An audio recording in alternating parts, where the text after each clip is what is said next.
અને 7. ચલો આ બંનેમાં નાનું કોણ? કોણ નાનું છે?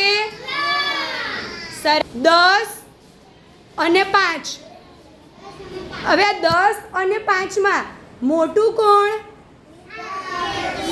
10 નંબર. કોણ મોટું? કયો નંબર મોટો છે? ચલો હવે 10 નંબર ઊભો રહેશે. 10 નંબર અને 1 નંબર. આ બેમાં નાનું કોણ? સરસ. હવે 4 નંબર અને 8 નંબર.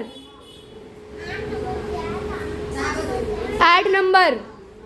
ચલો આ 4 અને 8માં મોટું કોણ? કોણ મોટું છે? 8 નંબર. કોણ મોટું? સરસ.